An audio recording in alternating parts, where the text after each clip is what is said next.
Мамо, много кашлям. Допреди малко нищо ти нямаше. Нещо ме втриса и ми е студено.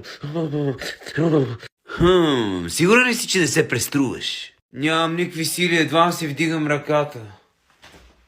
Мисля, че нещо ме лъжеш. Мамо, защо да те лъжа? Нямам сили дори да стана от леглото. Виж, според мен нищо ти няма. Правиш се на болен, за да не ходиш на училище. Не е вярно, мамо, дори температурата си измерих. Виж. 36,6, перфектна температура. А този термометър не работи. Виж, признай си, че не си болен и го правиш, за да не ходиш на училище. Не е вярно, болен съм, кашлям. Ще ти дам да играеш на компютъра, ако си признаеш, че не си болен. Не съм болен. Няма да играеш на компютъра. И ще ходиш и на училище, да. Мамо! Я не ми викай, бе! Аз не ти викам, ти ми викаш! Викам ти, защото ти ми викаш! Тогава да спреме да си викаме! Да броиме до 3! 1! 2! 3, така по-добре ли? Прецаках те! Така ли? Наказан си 3 седмици без компютър. Хайде да видим сега колко ще викаш. Мамка му. Мамо, какво готвиш, бе? Твоята любима закуска, сине. Макарони! Не позна. Сготвила съм ти кучешка топла храна. Аз тази гадост няма да я ям. Отивам си в стаята. Сядай на масата и почвай да ядеш, бе! Ама, мамо, на мен не ми си яде такова нещо.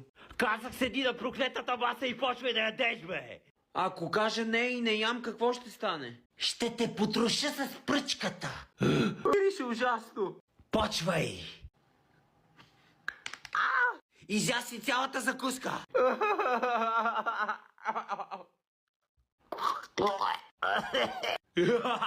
Харесва ли ти кучешката храна? Готово, изядох всичко.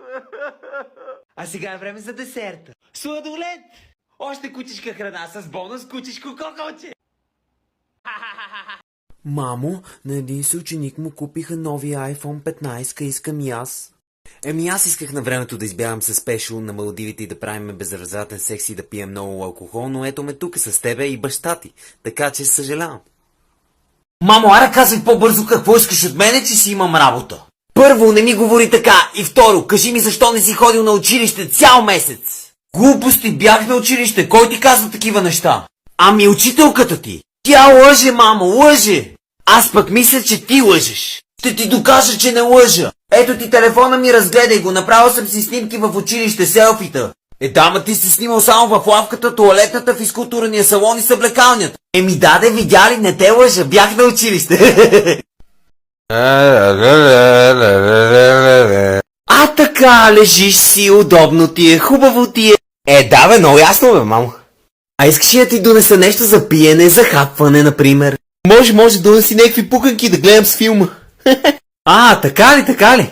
Ако ще подреди стаята, бе, виж какво е разхвърлено, бе! Всекъде дрехи, кабели, портмонета, очила, салфетки, глупости. Искам да си оправиш стаята, веднагически. Тапа, никакъв шанс, никакъв.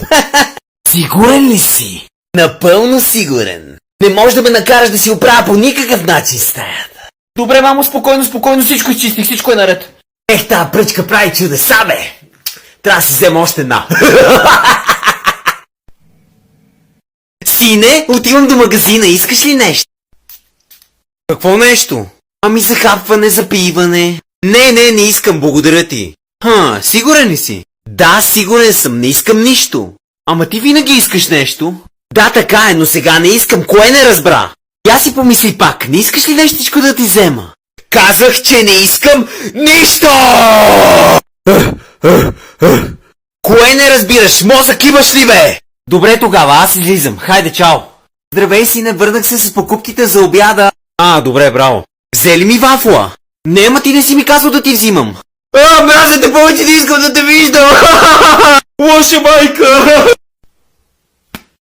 Това е обир, никой да не мърда. Са в този плик ще сложа всичко, каквото имате. Не, моля ви, вземете всичко, каквото искате, но не ме наранявайте, моля ви. Взех всичко, каквото ми трябва, тръгвам си. Обирджията, къде тръгна, бе? Забрави да вземеш сина ми, бе. Мамо, не искам да хода. Мамо, какво става, бе? Ти що говориш така, бе? Да не си бил на купон, ще смажеш пръчката, бе. Не, бе, мамо, аз не ходя по купонища. А защо мириш на алкохол, а? Защото бях до един бездомен човек навънка и му дадох парички, той се беше напил жестоко. А къде беше цяла вечер, че ми идваш чак сега сутринта, а? При един приятел учихме заедно. А защо ми излиза във Фейсбук твоя снимка, че си бил на някакво парти, а? Това е стара снимка, мамо, да. Сигурен ли си, че не ме лъжиш? Ако ме лъжиш, ще те смачкам. Честна дума, мамо, никога не бих те излъгал. Брат ми, как мина партито? Едни приятели сте видяли на партито? Опа. Ело, бе! Мамо, баща ми наби шамара. Какво? Защо го е направил? Ами не знам и аз, просто правих ето така.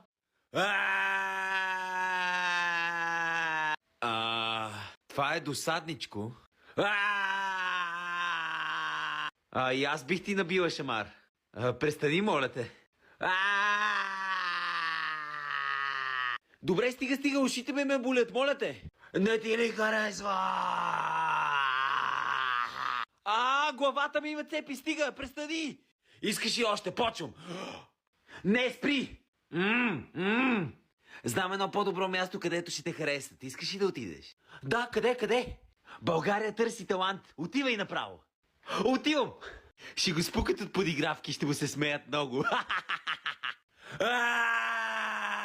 Имате 4 пъти да от нас. Направо печелите предаването.